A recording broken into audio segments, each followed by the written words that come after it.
My name is Arden Cole. I'm 35 years old. On that morning flight, as we prepared for takeoff to Washington, D.C. for our father's memorial, my sister Mallory stood up, turned around in the middle of the business class cabin, and slapped me across the face. No one laughed. No one intervened. No one knew what had just happened. "You ruin everything," she hissed, just loud enough for the nearby rows to hear. Even Dad's funeral. I didn't speak. I didn't bow my head. I didn't leave. I sat still, hands folded over my seatbelt as a few glances began to shift. No one on that plane knew Mallory was the one who had quietly pulled strings to have me reassigned to a war zone just to secure full control of our father's estate. And now I had returned for the memorial. She didn't know what to do with me. That slap just an excuse to humiliate me in front of strangers. She succeeded, but I survived. And that day, 296 people were flying with us on that plane. They didn't know, but they would. The sting on my cheek faded quickly. It wasn't the pain that stayed, it was the quiet. The kind that settles over a cabin like fog when something unspoken happens. Something people pretend not to notice. I didn't turn to see who was watching. I didn't need to. I could feel it, the discomfort, the embarrassment, the curiosity pressing in on me like cabin pressure. Mallory had returned to her seat smug and unbothered, like she had just done the world a favor by putting me in my place.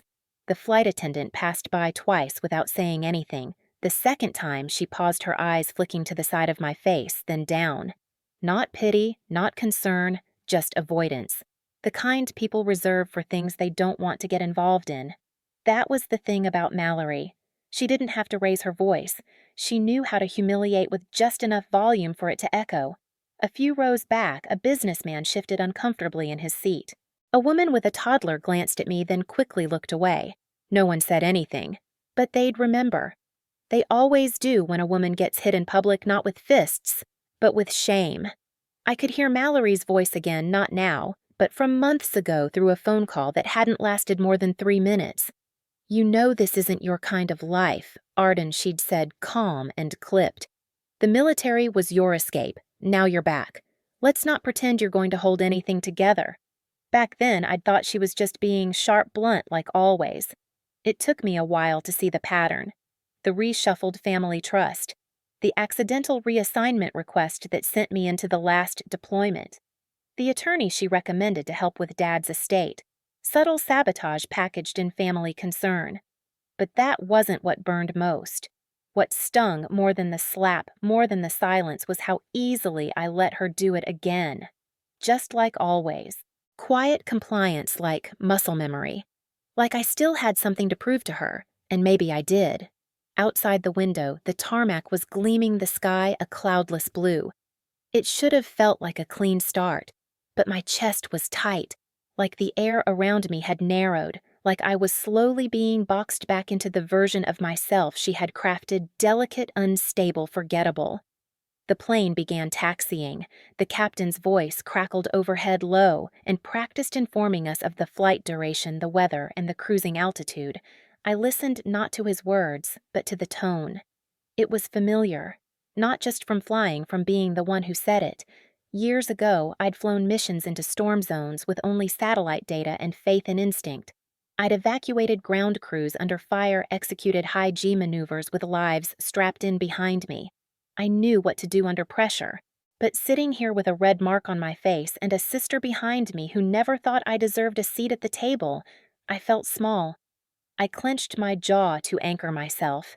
I'd learned that trick in training. When the body doesn't know where it is, anchor it with tension. It keeps you grounded, present. I wasn't back in uniform. I wasn't on a mission, but my gut told me something was coming. I'd learned to trust that feeling.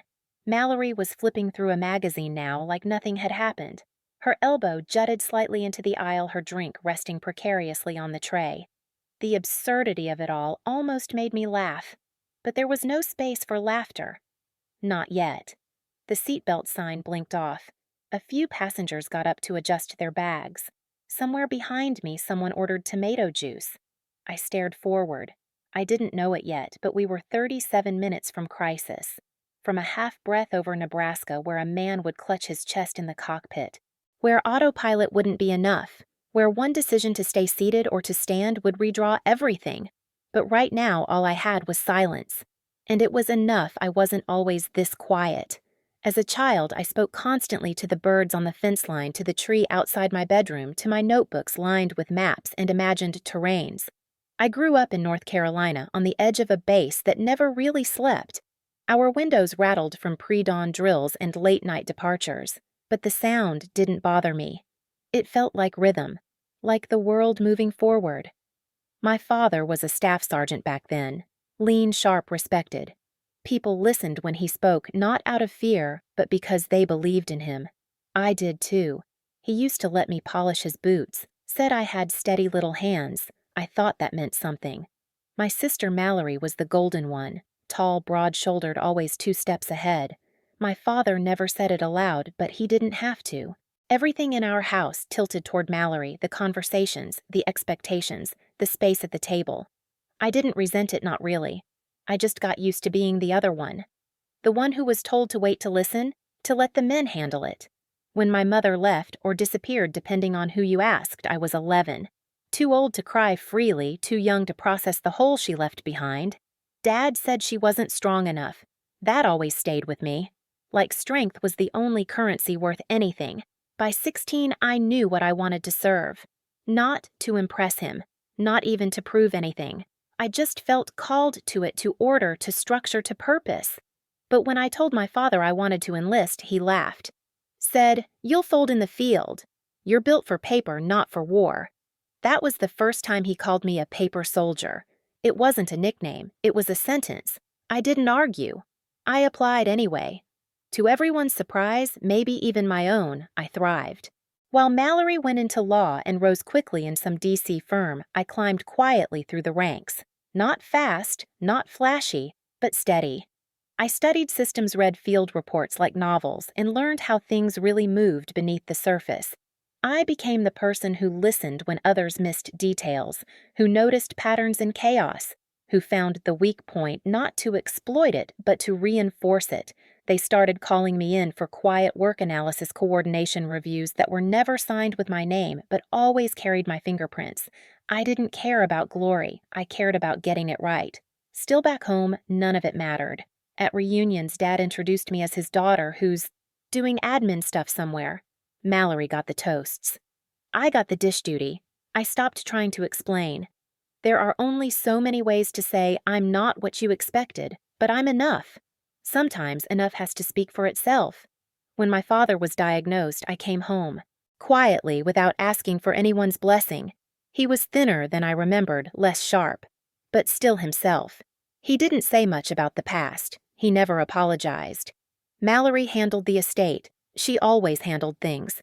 She brought me folders to sign emails to acknowledge, told me what the doctors had recommended, what hospice had outlined. I nodded, followed her lead, but one document stood out. A revision to the living trust. It cut me out entirely. Her name sat alone under beneficiary. I didn't react then either. I just asked, "When was this signed?" She smiled. "While you were deployed." He wanted to simplify things. Maybe that was true. Or maybe she'd just learned how to press the right buttons with him, with the system, with perception. I couldn't prove anything. I didn't even try. Dad died 6 weeks later. I didn't cry.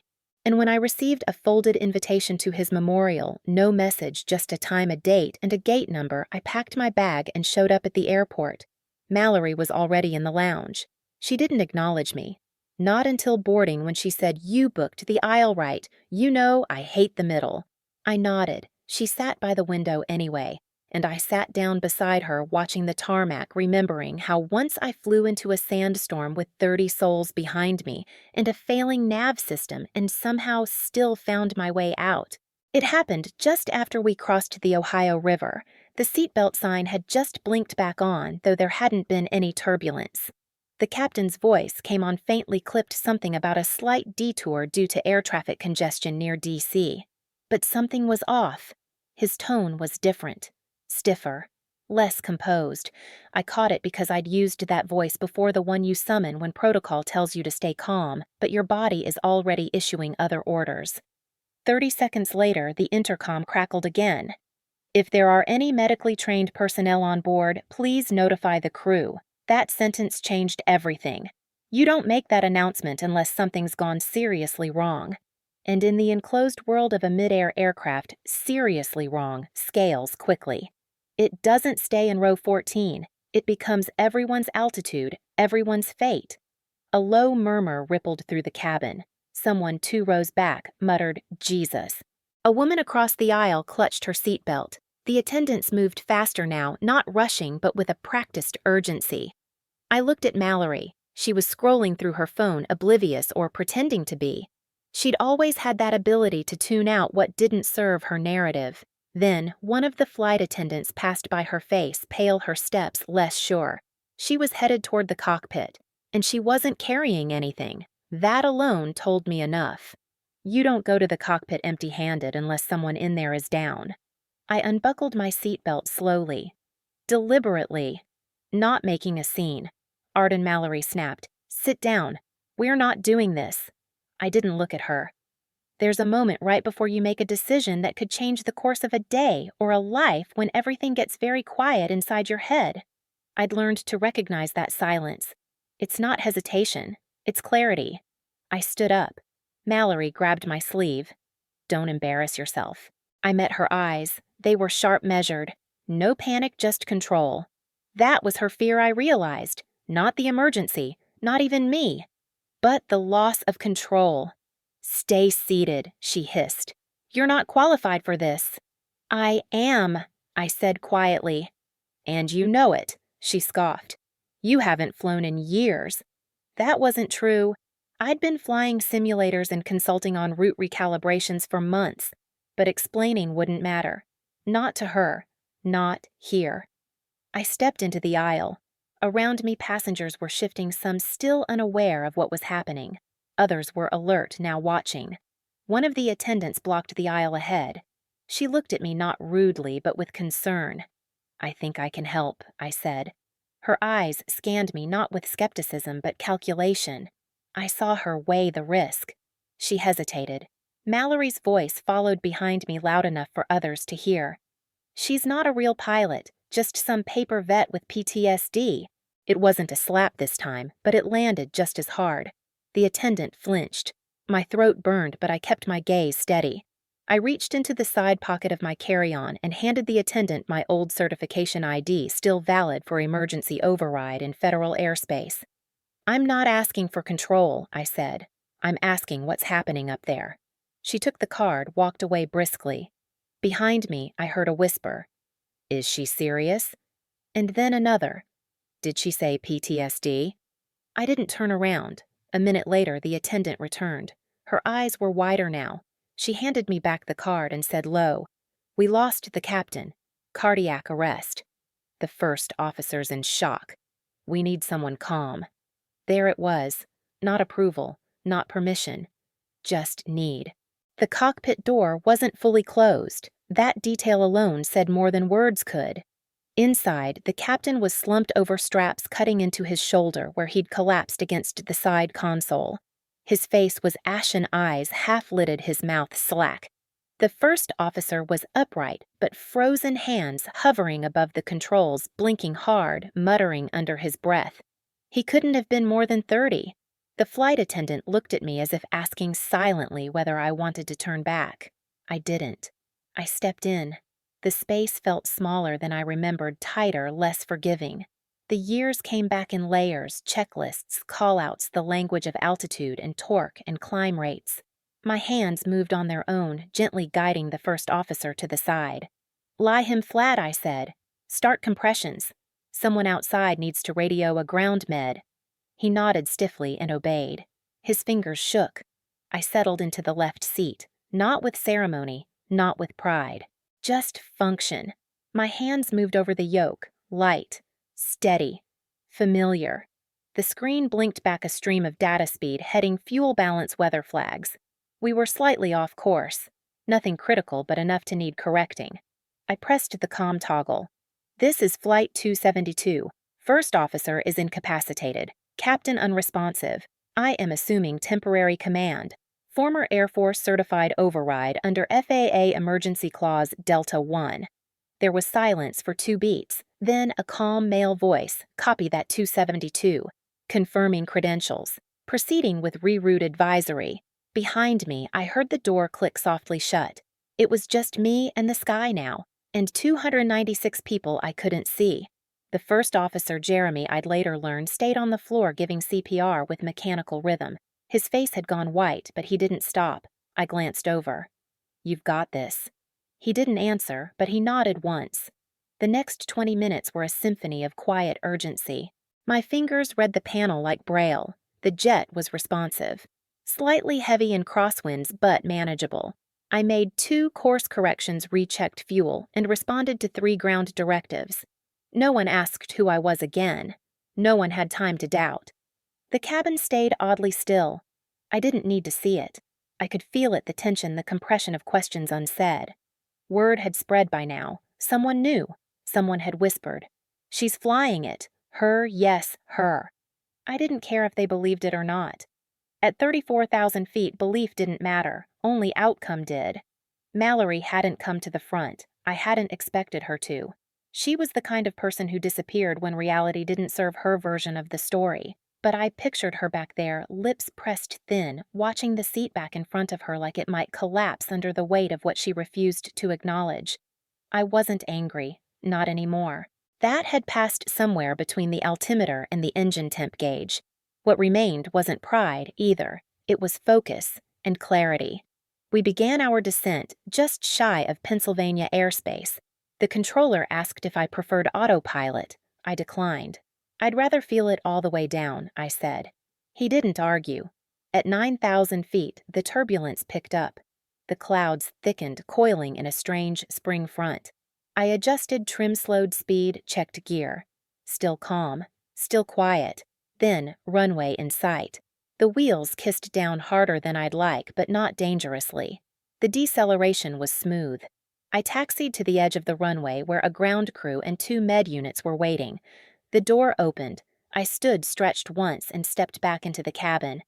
Eyes, so many eyes. The kind that had once looked past me, now searching. Not all were kind, but none were mocking. I didn't search for Mallory. I didn't need to. I walked back down the aisle with steady pace, my carry-on in hand. The applause didn't come. No clapping, no cheer, just silence. And I liked it that way. The hardest part wasn't the flying. It wasn't the dead weight of the captain or the tremble in the first officer's hands. It wasn't the crosswinds or the silence from the cabin. It wasn't even the landing, though that final heavy touch with the runway would replay in my mind more times than I could count. The hardest part came after. When I stepped off the plane, the emergency responders moved fast. 2 EMTs rushed past me to the cockpit. I gave them space. One of the airline supervisors asked for my name. I told her. She scribbled something on a clipboard and said, "Just wait here a moment. No thanks. No handshake. No, you saved the day. Just wait." Passengers deplaned around me. Most kept their heads down, murmuring to one another. A few glanced in my direction as if they weren't sure whether to say something or avoid me entirely. Mallory walked past without a word. Her heel clipped the metal of the jet bridge louder than necessary. I thought for a second that she might stop, but she didn't. She didn't even look at me. A uniformed man with a headset finally approached. "You were the one in command." I nodded. He flipped through a tablet.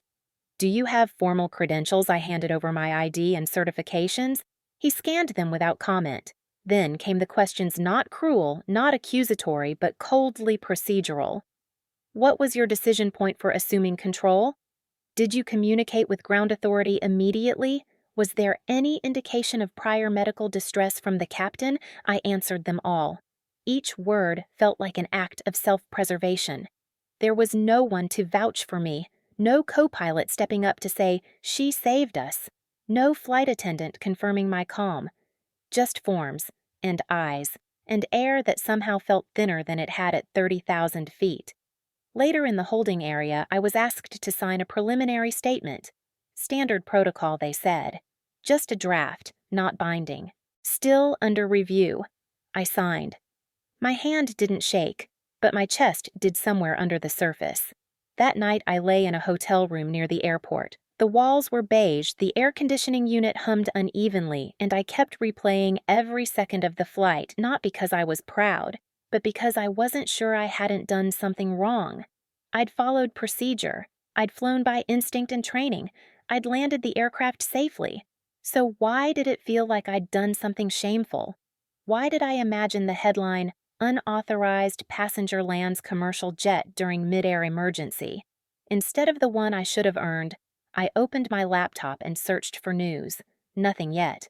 No mention of my name, no videos, no headlines, just silence. Mallory hadn't texted. No one in the family had. I checked my email, nothing, not even from the airline. I thought of the passengers, the man with the toddler, the woman in the window seat who kept checking her watch, the two college students with matching sweatshirts. I wondered if they had told anyone yet. Did they say a woman saved our flight? Or had it already become another story buried beneath travel delays and missed connections? A memory surfaced I hadn't thought about in years, my final deployment. Dust storm outside Kabul, engine trouble mid-hover. I'd pulled up too hard, landed unevenly. Everyone survived, but my commanding officer later said, "Next time, ask someone with more hours," as if flight hours mattered more than instinct, more than will. I'd swallowed it. Just like I'd swallowed Dad's silence. Just like I'd swallowed Mallory's disdain. Even now, lying on stiff white sheets in a budget hotel, I could hear her voice. "You're not built for this. You fold under pressure. No one trusts a paper soldier." But the truth was, I didn't fold. Not when the cockpit went dark. Not when the yoke pulled left. Not when the clouds threatened the descent. Still here, I was questioning everything. I stared at the ceiling until dawn. No phone call came, no knock on the door, just the quiet weight of survival. I didn't call anyone the next day, not Mallory, not the airline, not even the press contact that eventually found its way into my inbox with a polite, "We'd love your side of the story." I wasn't interested in sides, not yet. What I wanted was the truth. And truth rarely came in headlines. I went home. Not to North Carolina, that house was long gone. I flew back to the place I'd quietly built in Colorado where I kept my books, my certifications, and my quiet. It was snowing when I landed, clean white layers covering everything that had been exposed. That felt right. I didn't unpack. I sat on the floor with a file box I hadn't opened in years, the one labeled simply Dad. Inside were documents I'd kept not out of sentimentality but suspicion. His old trust forms. Scans of his will, a copy of the amendment Mallory had insisted he signed while I was overseas. I read slowly, every line, every date. There it was. The notary stamp on the updated trust, the one that removed me as beneficiary, was dated during a period when Dad was undergoing heavy treatment. He'd been in and out of hospital rooms, often sedated, barely coherent. He hadn't even held a pen for most of those days. I remembered that clearly because I had flown home on a brief leave during that week. He didn't know who I was at first. His speech had slurred. His hands trembled so badly the nurse fed him, and yet this form claimed he signed, initialed, and fully understood the revision. No, I wasn't a lawyer, but I knew enough about chain of custody, about medical records, about leverage. Mallory had rushed that amendment through. And maybe the law wouldn't care. Maybe it would fall into that gray space where intentions are hard to prove and documentation can be interpreted. But that wasn't what mattered to me. What mattered was that the same person who had always told me I wasn't strong enough, not steady enough, had removed me from my own family history in the most surgical, silent way. I took out my old military laptop and logged in with the secure credentials I still held for my civilian consulting work. From there, I accessed the limited access records I had used during procurement reviews, not exactly meant for this, but not entirely outside the rules either. I searched for hospital logs, medical evaluations, witness signatures, and I found it. A nurse's log from the day in question, time-stamped just an hour before the notary form. Patient disoriented, confused, unable to maintain conversation, declined food and could not sign consent form. There it was. Plain, unembellished, not a smoking gun, but close. I saved the file, and then I did what I hadn't done in a very long time. I contacted a federal ethics attorney. Not to sue, Not to reclaim money, just to submit an anonymous report. I believe a revision to a living trust was notarized under conditions that may constitute coercion or incapacity. I am not seeking to be reinstated. I only want the timeline reviewed. He asked if I had a motive. I said truth. He paused, then said, "Most people who say that don't mean it. But I think you do." I didn't respond, just sent the file. It would be weeks before anything came of it, maybe months, but I'd done it. Quietly, thoroughly. And in that stillness, something returned to me, not revenge, not pride, but the feeling of standing tall again, even if no one saw it. The attorney called back 4 days later. I was standing in the garage organizing old gear when the phone buzzed. Unknown number. I let it ring twice before answering. "Ms. Cole," he said after confirming my name. "We ran your documents through the internal ethics review channels. The evidence isn't just compelling, it's triggering an automatic audit. Quietly for now." I didn't say anything, not right away. He filled the silence. These things don't move fast. But when they do move, they often lead somewhere. "Thank you," I said. Not because I was grateful, but because he expected it. After the call, I went back to sorting the old duffel bags and flight manuals. Nothing had changed in the garage, but inside me, something had. I wasn't going to chase justice in the way Mallory would have expected, loudly publicly fueled by fire and press releases. No, I had other tools, and I was done being predictable. The week that followed was quiet. I kept teaching my aviation students. I filed weather briefings. I walked the perimeter trail near the training field every morning, but I also paid attention.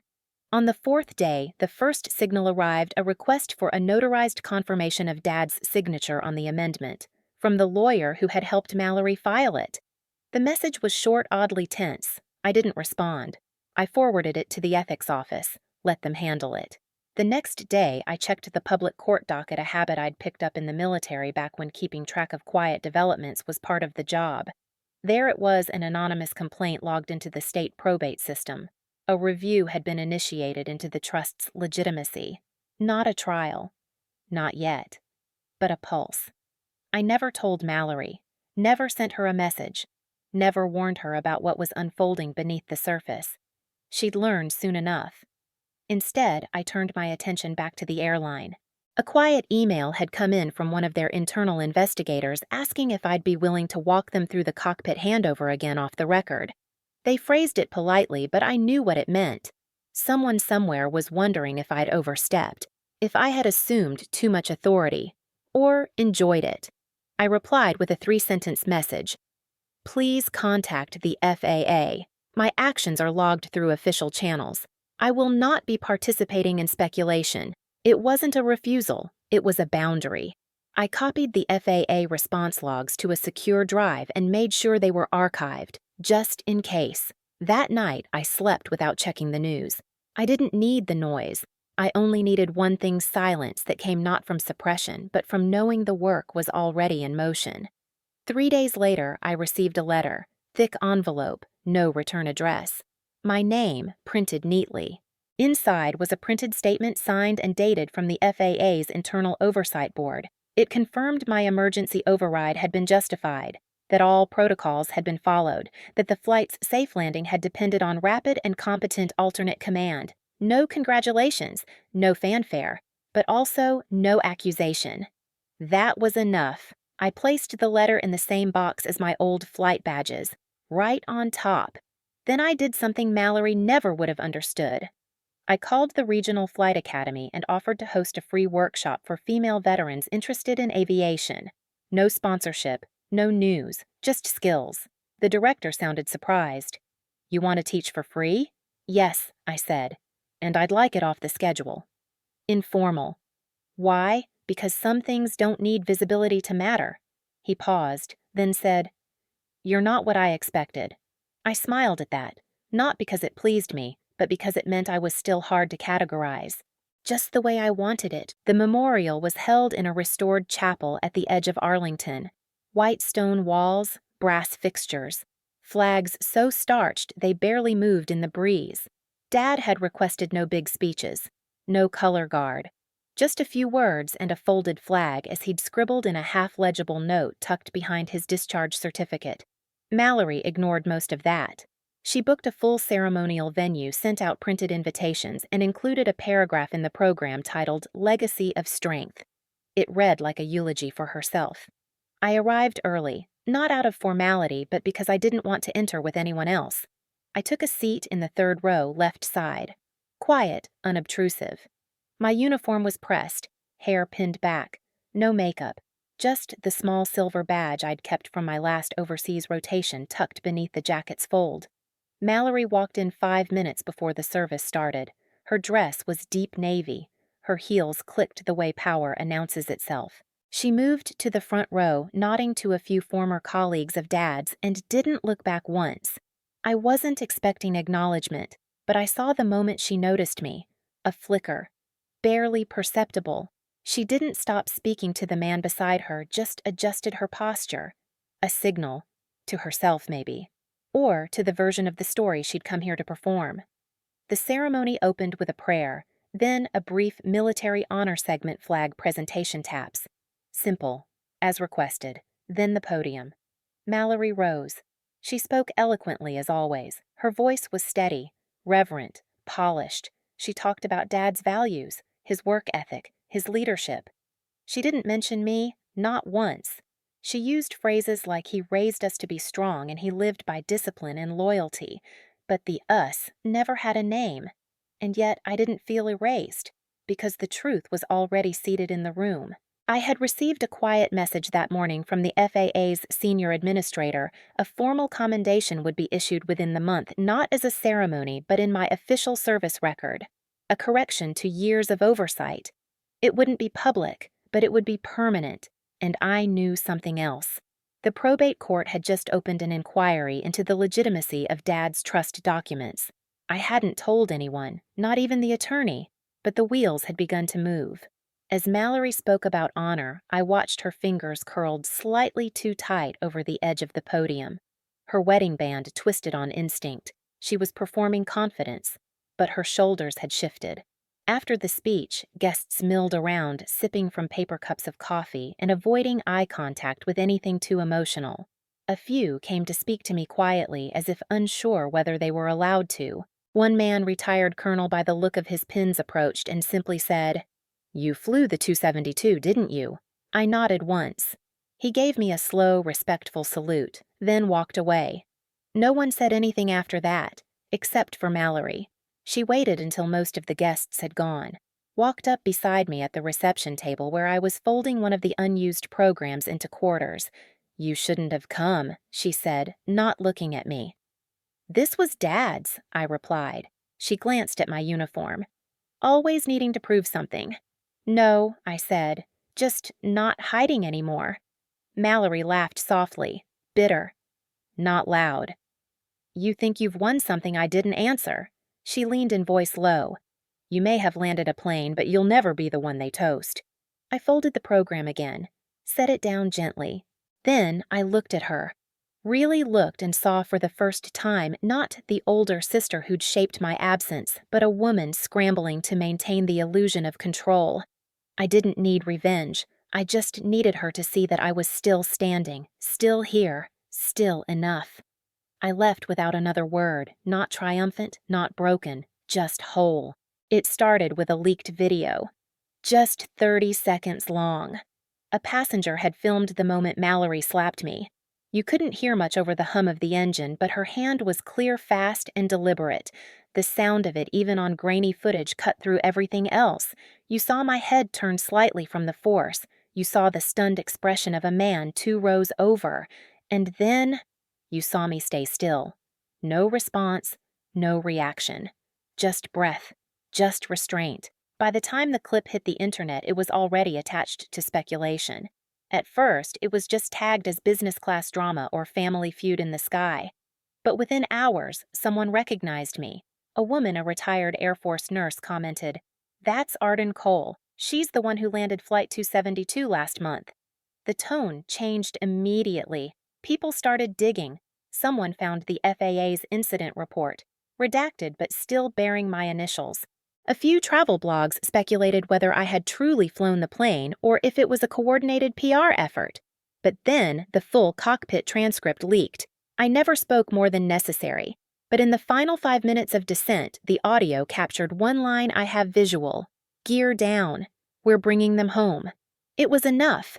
That sentence hit differently when played next to the video of the slap. The story flipped.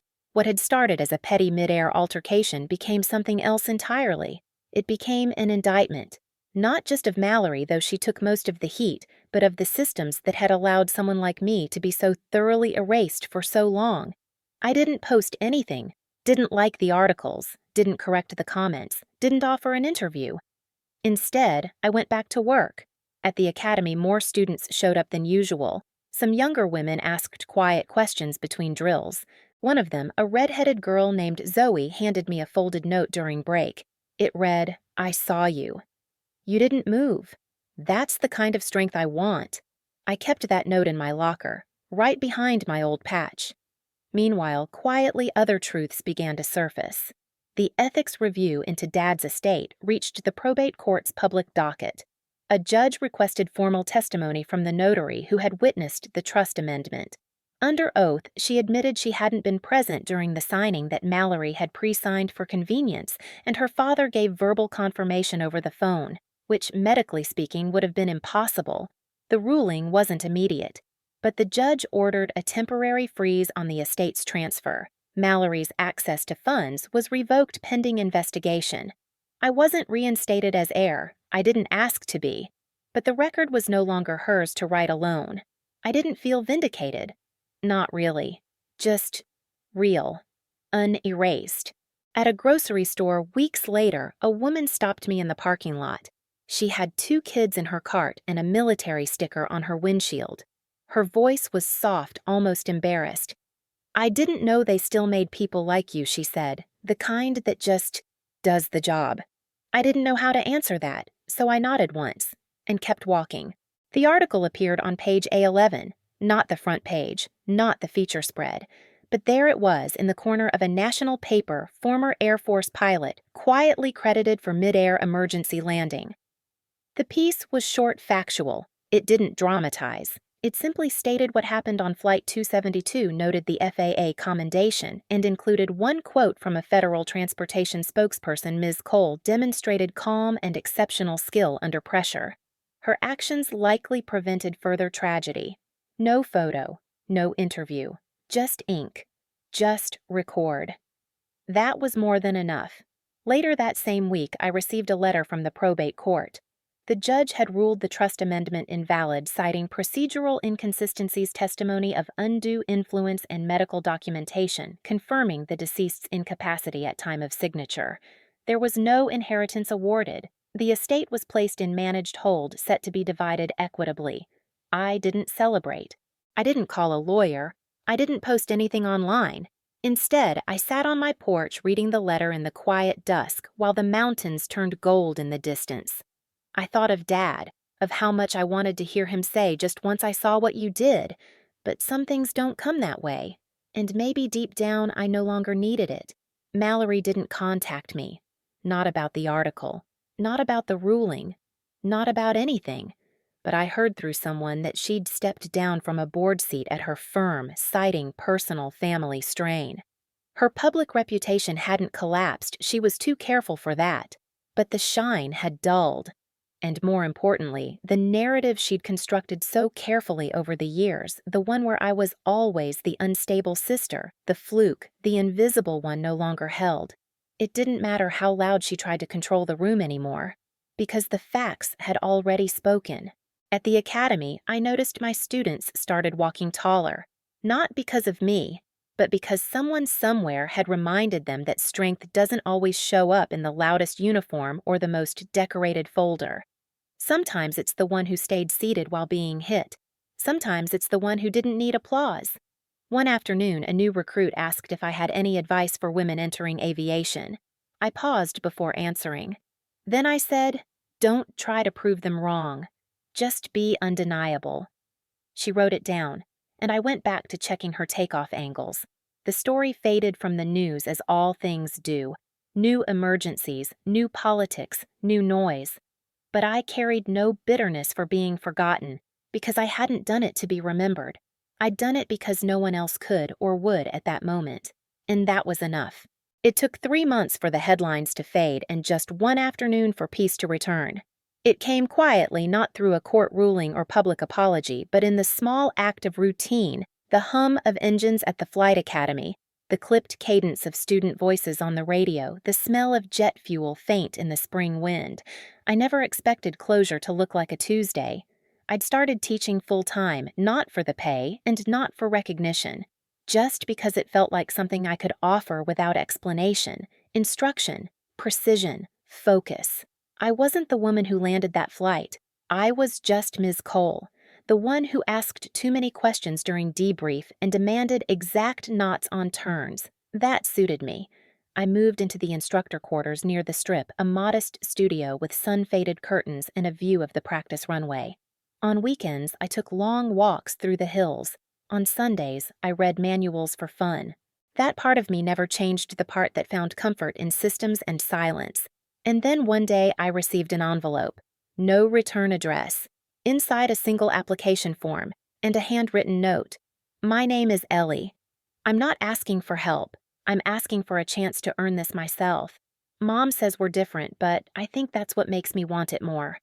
I want to fly. I want to understand the sky like you do. At the bottom, a signature Ellie Margot De Laurentiis, Mallory's daughter. I sat with that paper for a long time, not because I was angry, but because for the first time I wasn't. I didn't know what story Mallory had told her daughter, whether I was the villain or the footnote. Maybe it didn't matter. Ellie wasn't asking for history. She was asking for a runway. I checked the boxes, flagged her form, accepted. I didn't send a reply. She'd find out when the email came through orientation date equipment list gear standards. No special treatment. Just a place on the line like everyone else. I placed the letter on my desk and went back to the hangar. That afternoon during simulator drills, a student asked me how I kept my nerves during high-pressure flights. I answered the way I always did. You don't get rid of nerves. You learn to work with them. Panic is loud, but instinct is quiet. Follow the quiet. After class, I cleaned up alone. The hangar was almost empty. Golden light poured in through the high windows. The air was still. And for a moment, I just stood there, hands resting on a folded parachute, listening to nothing. No applause, no accusations, just quiet. But this time it wasn't silence from being ignored. It was space, room enough to exist, to move, to choose. Room I had built not in spite of what they said about me, but precisely because I had stopped needing them to say anything at all. Later that week, during a staff meeting, someone asked if I wanted to submit my name for a leadership program, a fast-track pipeline to become head of instruction. I shook my head. I'm not done teaching yet, I said. They nodded. No pressure. People listened differently now, not because I had raised my voice, but because I hadn't. At night, when the field was quiet and the sky clear, I sometimes stood near the tower watching the stars blink on. I didn't wonder what might have happened if things had gone differently, if Mallory had been kinder, if Dad had said the words I needed, if someone had stood up for me sooner. I didn't need alternate endings, because this one, slow, steady reel was enough. They had tried to write me off the page, but I'd become the margin they couldn't erase, and when they hadn't given me a seat in the room, I'd built an entire runway of my own.